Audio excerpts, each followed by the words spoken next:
Vai. Gustavo, vamos continuar com essa Para aí. Vai. Gustavo, vamos continuar com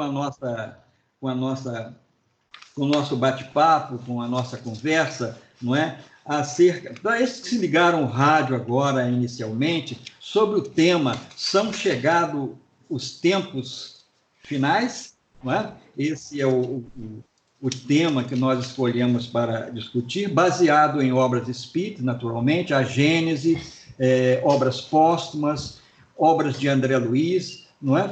Então, com essas informações que nós estamos criando esse conteúdo e com a sua ajuda, não é? Para esclarecer as pessoas, levando conforto, confiança, estimulando a fé, o raciocínio e mostrando que a doutrina espírita tem um papel fundamental, que é o de levar-nos ao conhecimento através da lógica, do bom senso, né? Seguindo os exemplos de Kardec, o bom senso encarnado, não é? Segundo a fala de Camille Flammarion, não é mesmo? Então, vamos com a nossa conversa adiante. Onde foi mesmo que nós paramos? Qual o ponto? Me ajuda aí. Então, você estava até buscando ali a obra de André Luiz, Mecanismo da Mediunidade, falando da vibração, né? Do maior influenciando do menor, e você estava desenrolando. Eu queria que você continuasse de onde você parou, se você consegue lembrar. Inclusive, recapitulando também a outra obra de André Luiz, que é Os Mensageiros, capítulo 40, Rumo ao Campo, onde ele fala da nuvem de bactérias e das vibrações. Eu queria que você continuasse desenrolando o pensamento anterior e abordando isso aí para a gente. Claro, obrigado, Sandro Omar. Bom, então nós fazemos essa correlação entre o que Allan Kardec pergunta lá no Livro dos Espíritos sobre se há no mundo espiritual hierarquia de poder, né? Em bom português, ele perguntava assim, olha, uns espíritos têm influência sobre os outros? E os espíritos responderam que há hierarquia, sim, e muito grande, porém uma hierarquia moral, e esta é irresistível. Então, nós costurávamos aqui com o que André Luiz nos explica na obra Mecanismos da Mediunidade, agora lá no capítulo 10º, que ele vai falar da matéria mental, e que ele diz algo muito interessante. Ele diz assim, aqui, onde estudamos a matéria mental, estudamos em frequências as mais diversas. E ele vai falar que existem 4 tipos de frequências, genericamente falando. A frequência super ultra curta, que são aquelas em que vibram seres angélicos. Então ele fala da frequência vibratória dos cristos por aí afora. E ele vai dizer que na Terra existem basicamente 3 frequências, de ondas longas, médias e curtas. E aí, então nós podemos perceber nessa fala de André Luiz o que os espíritos diziam no Livro dos Espíritos de forma mais filosófica, dizendo que se as regiões angélicas vibram numa frequência super ultra curta, existe então uma gradação. Quanto maior a moralidade, maior a frequência do pensamento. E quanto maior a frequência do pensamento, maior a influência desse pensamento no bom sentido. Por isso que sentimentos menos felizes, em desarmonia com a lei divina, são prejudiciais. Por isso que o medo é prejudicial, o ódio é prejudicial, a ira é prejudicial, o rancor, enfim. E por isso o amor, a caridade, o perdão, a compaixão, a indulgência são agentes terapêuticos. Recordávamos também Emmanuel, que vai dizer no livro Consolador, na questão 95, que saúde é a perfeita harmonia da alma. Perfeita harmonia para com a lei divina. E aí nós vamos perceber isso na prática, na passagem do capítulo 40, que o Sandro Omar lembrou, do livro Os Mensageiros, onde André Luiz está acompanhando o orientador Aniceto, e ele observa uma cena minimamente curiosa, uma aglomeração de fluidos densos, enegrecidos, como se for uma nuvem na cidade. E André Luiz vê ali o que ele chama de larvas mentais, fazendo sinônimo à matéria mental. Olha só, e é interessante, permita-me um pequeno parêntese, porque André Luiz fala de matéria mental em Mecanismos da Mediunidade, que é uma obra que ele dita muitos anos depois, ou seja, depois de aprender inclusive na obra Os Mensageiros, esse termo, com benfeitor Aniceto. Lá é a primeira vez que esse termo matéria mental aparece como sinônimo de pensamento. E André Luiz utiliza-o no livro Mecanismos da Mediunidade. Esse emaranhado que é a doutrina espírita, maravilhoso, diga-se de passagem, é que traz-nos a fé raciocinada e a fé inabalável. E lá André Luiz se preocupava com o seguinte: mas essas larvas têm vida como os micróbios que eu observava quando médico? E Aniceto responde: sim, por que não? E influenciam a mente adoecida, como os micróbios influenciam o corpo adoecido. E aí ele vai trazer uma informação interessantíssima no capítulo 2 do livro Evolução em Dois Mundos, quando ele estuda o perispírito. E ele vai dizer o seguinte: para estudar o psicossoma, que é o sinônimo que ele traz para perispírito, é necessário atentar o seguinte, que o psicossoma não é um reflexo do corpo físico, mas o contrário. O corpo físico é o que o reflete. E o próprio psicossoma tem no corpo mental aquele que preside a sua formação. Então nós vamos ver a matéria mental, que é o produto da mente, formando o perispírito e sendo espelhado no corpo físico.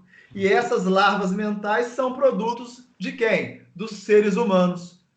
O medo, o ódio, a vingança, como eu acabei de dizer, exemplificado nesse capítulo 40 do livro Os Mensageiros, o qual nós recomendamos muito a leitura, porque mostra na prática que sentir, desejar e pensar em harmonia com a lei divina vale a pena, é bom para todos nós. Às vezes nós ficamos muito preocupados com a poluição sonora, com a poluição através dos automóveis, dos aviões, e não nos preocupamos com a poluição mental, com a poluição dos nossos pensamentos, com essa matéria mental enegrecida, que quando André Luiz desce de nosso lar, nessa mesma obra, e observa do alto, vê a terra como se envolta em fluidos enegrecidos, causados pelos nossos pensamentos. E o benfeitor Aniceto diz que se não fosse a bênção dos raios solares, seria impossível haver vida orgânica na Terra. Nós já agradecemos o sol de cada dia? Agradeçamos, senão seria impossível viver aqui. Espero que eu tenha respondido, Sandro, Paulo. Vai, Paulo. Essa sua colocação, você foi muito feliz, não é? Ao fazer essa observação, né, com um olhar científico, inspirado em André Luiz e Allan Kardec. E nós temos que perceber, sentir em profundidade, que Jesus, quando diz assim, vós sois luzes, não é? Ele está dizendo de uma realidade do ser criado por Deus, Deus de amor, não é? Que quer todo o bem para os seus filhos. Não é? Então, quando ele diz, vós sois luzes, fazei luzir a vossa luz, ele está nos chamando, seja sol, irradie sua luz, projete a sua luz, no sentido de que se amplie e se some com outras luzes, transformando num foco de luminosidade. É isso aí? É por aí mesmo que nós temos que agir e pensar? Excelente colocação, Paulo. Essa analogia ela é maravilhosa, porque, em suma, somos todos luzes, embora alguns de nós ainda tentem ocultar tanta luz, porque somos seres divinos, vós sois deuses, não é? Como lembrou o Cristo. E se nós formos pensar nessa propriedade da luz, que é nada mais, nada menos que partículas de fótons se propagando através de ondas eletromagnéticas, nós vamos perceber que o pensamento age exatamente dessa maneira. O Emmanuel vai dizer lá no livro Pensamento e Vida, né? Pensamento é onda eletromagnética se propagando. Olha como é importante essa analogia, porque é isso que o Espiritismo vem fazer principalmente. Demonstrar que as palavras do Cristo eram muito mais profundas do que alguns querem limitar, porque a letra mata e o espírito vivifica. E o que o Espiritismo vem fazer é exatamente isto: Hoje, nessa condição que nós já temos enquanto sociedade mais evoluída que aquela época, é o que está lá em João 14:16, Jesus pode, através do Espiritismo, falar das coisas que naquele momento não suportaríamos, mas também nos relembrar da verdade que já nos disse há tanto tempo. E é muito importante sermos luzes, porque nós vamos influenciar essa matéria mental menos, digamos assim, com potencial vibratório menor, e vamos dissipar, assim como os raios do sol fazem todos os dias esse processo. É daí que é importante entendermos que, nos unindo em pensamento, em uníssono, teremos um fator maravilhoso. Kardec deixa isso claro lá no Livro dos Médiuns, né, quando vai tratar das instituições espíritas. Então ele diz assim, olha, é bom que hajam mais grupos menores. Seria bom se todos nós conseguíssemos pensar em uníssono, porque 100 homens pensando de uma maneira homogênea tem mais poder do que 10. A dificuldade ainda está na homogeneidade. Mas nesse momento precisamos nos unir. Nesse momento em que somos um só corpo, precisamos agir como células, vibrando, irradiando essa onda eletromagnética ou a luz que somos, para favorecer todo o corpo, da qual a cabeça é Cristo. Concordo plenamente e acho que nos vermos como luz é muito importante, porque a maioria de nós ainda não se enxerga como tal. Gustavo, aí você completa com Paulo o capítulo do 40 dos Mensageiros, que ele fala, se não fosse o poder do Sol, juntamente com o magnetismo, com o campo magnético da Terra, que é harmônico, se não fosse harmônico não existia vida, as bactérias, a microbactéria estaria dominando o mundo e não os seres humanos. Então você colabora com isso falando o quê? O Sol, que toda manhã nos vem nos visitar e nos traz um dia valoroso, nos renovando forças, energias, inclusive quando nós estamos doentes, né? Na cama do hospital, a primeira coisa que nós gostamos de fazer quando temos energia para sair da cama é buscar a luz do sol, não é verdade? Então, o capítulo 40, ele traz para a gente essa sabedoria, que o campo magnético da Terra, que é um campo de equilíbrio, juntamente com o Sol, afasta a negatividade completa do ser humano, ou seja, ele combate essa vida microbiana que poderia dominar o mundo, correto?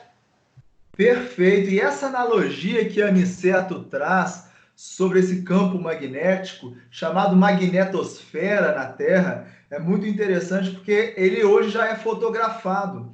Então, eu sugiro ao ouvinte que observe, é só ir no Google e procurar magnetosfera. Nós vamos ver que a Terra ela é envolvida por uma camada eletromagnética, que nos protege de fluidos, de ondas que seriam deletérias à vida na Terra. E da mesma forma, o nosso corpo físico também é envolvido por uma psicosfera, que também há de nos proteger. E é por isso que é necessário criarmos um campo, uma psicosfera saudável, para que nós estejamos, sem dúvida alguma, imunes a esse processo. Porque é muito interessante falar sobre esse conceito. Muitos de nós pode, de verdade, ainda estar bem, mas pode aos poucos ceder espaço. São as janelas da casa mental que vão se entreabrindo, aquelas arestas que existem, e é muito importante vigiar e orar para não cairmos na tentação, cair de novo, cair a frequência e sermos atingidos. Então, essa relação da magnetosfera do planeta Terra e da psicosfera do nosso corpo humano, inclusive já hoje fotografada pela fotografia Kirlian, inclusive, diga-se de passagem, né? Chico Xavier foi tido como um indivíduo que tinha o maior campo eletromagnético já mensurado na história da Terra, demonstra exatamente essa correlação do pensamento em harmonia com a lei divina e do quanto isso nos protege, do quanto nós podemos não só estarmos protegendo, mas também influenciando a matéria mental do nosso próximo, inclusive os que estão dentro do nosso lar, talvez principalmente. Gustavo, eu estava pensando na quiliografia e você parece que entrou em contato, em contato telepático e absorveu essa prática, né? E que todos podem observar. Isso é o lado demonstrativo, né? Experimental do que é a irradiação do corpo perispiritual, não é verdade? Mostrando, confirmando o que Jesus disse há mais de 2000 anos, que nós somos luzes. E a quiriografia, naturalmente, ela vai revelar o quê? Se nós estamos numa situação de depressão, não é? E com baixa emocional, a quiriografia vai registrar o quê? Uma luz opaca. E quando nós estamos vibrando positivamente, nós irradiamos como um sol, não é? E a quiriografia vem nos confirmar isso. E uma outra coisa que nós queremos destacar, o Gustavo, é que nós temos esses caminhos a percorrer, não é? De conhecimento. Agora nós temos que trazê-lo para a prática e lançar esses conhecimentos, não com o objetivo de nos tornarmos superiores na matéria, mas que outras pessoas venham tomar esse conhecimento, pesquisar, buscar o entendimento, não é? Dos ensinamentos sábios de Jesus, do vós sois luzes, fazei luzir a sua luz, não é? Então, essa sua fala é de fundamental importância para fazer essa provocação intelectual e espiritual, para que as pessoas busquem caminhos, não é? E tome consciência de que nós podemos criar um escudo luminoso, laranjado, que nos proteja de qualquer influência que pode prejudicar a alma e o corpo simultaneamente. Muito bem lembrado. Sim, Sandro? Então, quando você fala da questão do campo eletromagnético, da nossa psicosfera, né? E também tem relação com a nossa atmosfera e tudo mais, nesse momento em que o mundo está construindo, está se envolvendo num invólucro de medo. Esse medo, Gustavo, o que ele é capaz de fazer numa pessoa saudável e numa pessoa já debilitada? O que esse pânico é cometido hoje pela mídia, né? Pela má informação, pela tentativa de um tentar ser maior que o outro na questão da informação, o que essas informações de medo pode contribuir, né? Contribuir não, pode prejudicar uma pessoa com um campo psicológico saudável e o outro já denegrido.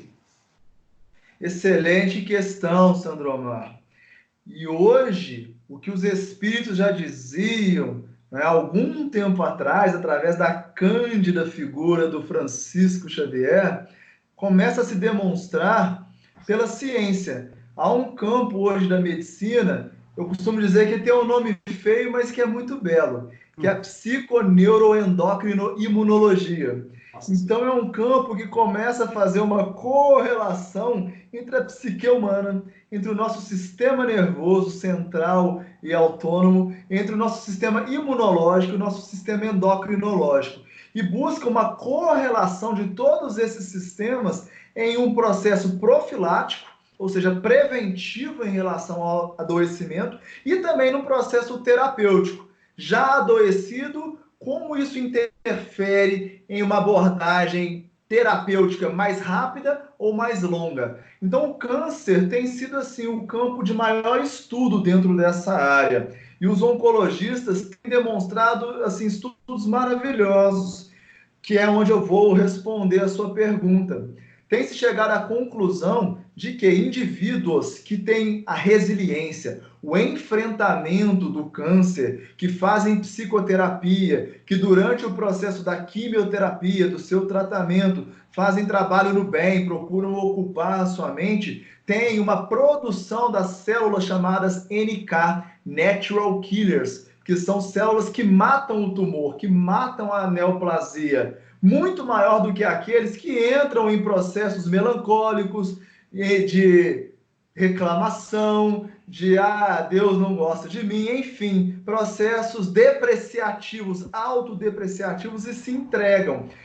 Nós percebemos nesses estudos, e os dados demonstram, que há normalmente uma correlação entre o maior nível de recuperação, sobrevida em pacientes que fazem quimioterapia e tem um aspecto psicológico, emocional, em harmonia com a lei divina, no dizer espírita e nos dizeres da psicologia saudáveis, são psicossaudáveis, em comparação com aqueles que não os têm, que, em geral, o sistema imunológico, por depreciar-se, costuma-se dizer que a quimioterapia, na verdade, é quem mata, não é o câncer. Mas é porque o indivíduo ali, naquele momento, começa a não ter uma condição de sua psique influenciar no seu sistema nervoso, no seu sistema endócrino e no seu sistema imunológico.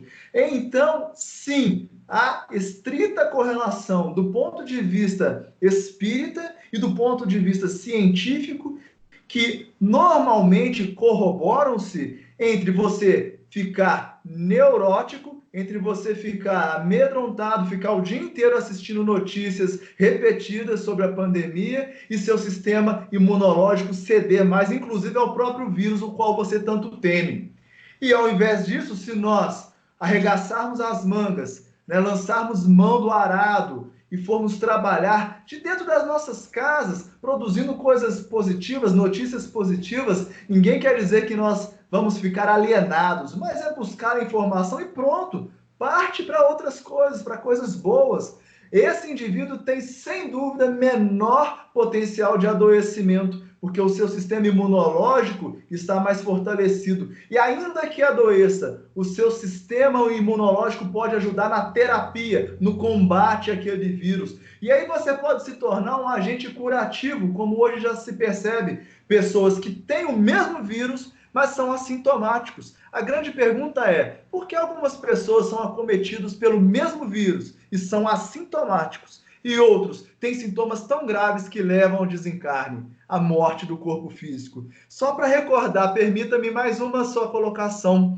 André Luiz, né, no livro Nosso Lar, no capítulo 4, muitos acham que André Luiz é considerado um suicídio inconsciente, tão somente porque bebia e fumava. Uma visão extremamente rasa da profundidade que esse capítulo traz, a história desse espírito. Lá, o médico Henrique de Luna vai auscultar André Luiz. E aí, resumidamente, ele vai dizer o seguinte: olha, André, estou dizendo que você retornou por suicídio porque você teve uma oclusão intestinal. Essa oclusão intestinal adveio de um tumor tão grande que o seu corpo não mais pode ser nutrido. Esse tumor adveio das leviandades do estimado irmão no campo da sífilis. E a sífilis poderia não ter atingido o grau neoplásico, não viraria um câncer, porque a sífilis, assim como o corona, pode ser assintomático ou letal. E a sífilis de André Luiz atingiu o nível mais grave. E o médico Henrique de Luna vai dizer, se o seu procedimento mental se enquadrasse na fraternidade e se você não fosse um indivíduo irascível, a sífilis não atingiria o nível de câncer. Então aí nós temos mais uma correlação nas obras de André Luiz com o atual momento em que estamos vivendo. Perdão por me estender muito, pessoal, mas espero que tenha sido assim esclarecedor para vocês, porque é para mim. Aqui ficaríamos a noite toda falando, né? Mas o Paulo vai fazer as considerações finais, para a gente estar já partindo para o encerramento. Depois que a gente encerrar, Gustavo, só peço só mais um minuto para você ficar na linha, só para a gente conversar em off, tá bom? O Paulo vai fazer as considerações finais agora. Gustavo, fica aqui os nossos agradecimentos em nome do programa e em nome dos ouvintes que nos deram a honra, não é, da sua audiência nessa manhã, por nos proporcionar um crescimento espiritual, nos proporcionar o equilíbrio necessário para convivermos com toda e qualquer dificuldade que venha ao nosso encontro, com a característica da dor, para que nós nos movimentemos para uma condição moral e espiritual mais além. Muito obrigado, Gustavo. Um bom dia a você, um bom dia aos nossos ouvintes, um bom dia a todos aqueles que estiveram em sintonia conosco nesta manhã de sábado. Obrigado, Gustavo. Jesus te abençoe. Nós que agradecemos, Paulo, ouvintes, Sandro, que a paz do Rabi Galileu esteja com todos nós. Vamos trabalhar juntos, somos um só corpo. Muito obrigado. Então a gente encerra esse programa de hoje. Aqui o Paulo Rocha, eu, Sandro Omar, e o nosso companheiro Gustavo, de Conselheiro Lafayette, falando através de uma ligação, né, que nos proporciona, né, um pequeno, vamos falar assim, hoje a comunicação através da mídia é um pequeno, como eu vou dizer aqui, é uma fração do poder que nós temos através do pensamento. Correto, Gustavo? O nosso pensamento tem um poder 100 vezes, talvez, maior do que um simples aparelho celular. Procede? Procede, sem dúvida. Então tá certo. Nós te agradecemos. Eu te peço só ficar na linha mais um pouquinho e nós agradecemos a todos os nossos ouvintes nesta manhã de sábado. Uma boa manhã para todos.